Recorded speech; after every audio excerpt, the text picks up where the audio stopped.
నమస్తే డిఆర్బి న్యూస్కు స్వాగతం. ఆర్లపెంట గ్రామంలో గుంతలో పడి మృతి చెందిన బాలుని కుటుంబానికి న్యాయం చేయాలని ఆదివాసీ నాయకులు తంబళ్ల రవి డిమాండ్. ఉపాధ్యాయుల నిర్లక్ష్యం, బాలుడు మృతి. భద్రాద్రి కొత్తగూడెం జిల్లా దమ్మపేట మండలం ఆర్లపెంట గ్రామంలో తోలం వరుణ్ 7 రాలు అనే బాబు గుంతలో పడి మరణించడం చాలా బాధాకరం. ఇది కేవలం ఉపాధ్యాయులు నిర్లక్ష్యం వల్లే జరిగింది. ఉపాధ్యాయులు పిల్లల పట్ల అవగాహనతో ఉంటే ఈ ప్రమాదం జరిగేది కాదు. బడికి చుట్టూ పారిగోడ అనేది లేదు, దాన్ని తక్షణమే నిర్మించాలి. అలాగే ఈ ప్రమాదం పట్ల ప్రభుత్వము మరియు ఉపాధ్యాయులు స్పందించి బాధిత కుటుంబానికి న్యాయం చేయాలని ఆదివాసీ నాయకులు తంబళ్ల రవి డిమాండ్ చేశారు. ఆరుపేట గ్రామంలో ఈరోజు ఒక చిన్న బాలుడు గుంతలో పడి చనిపోవడం చాలా విషాదకరం.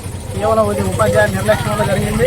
ఉపాధ్యాయులు ఏం చేస్తున్నారు, పిల్లలు బడికి వచ్చిన తర్వాత పిల్లల మీద కొద్దిగా అవగాహన లేకుండా పోవడం అన్నది ఇది కేవలం ఉపాధ్యాయుల నిర్లక్ష్యం. ప్రభుత్వం వెంటనే స్పందించి ఆ బాబు కుటుంబానికి ఏదైతే తోలం వరుణ్ మృతి చెందినట్టు కుటుంబానికి ఆదుకోవాలని నేను డిమాండ్ చేస్తున్నాను.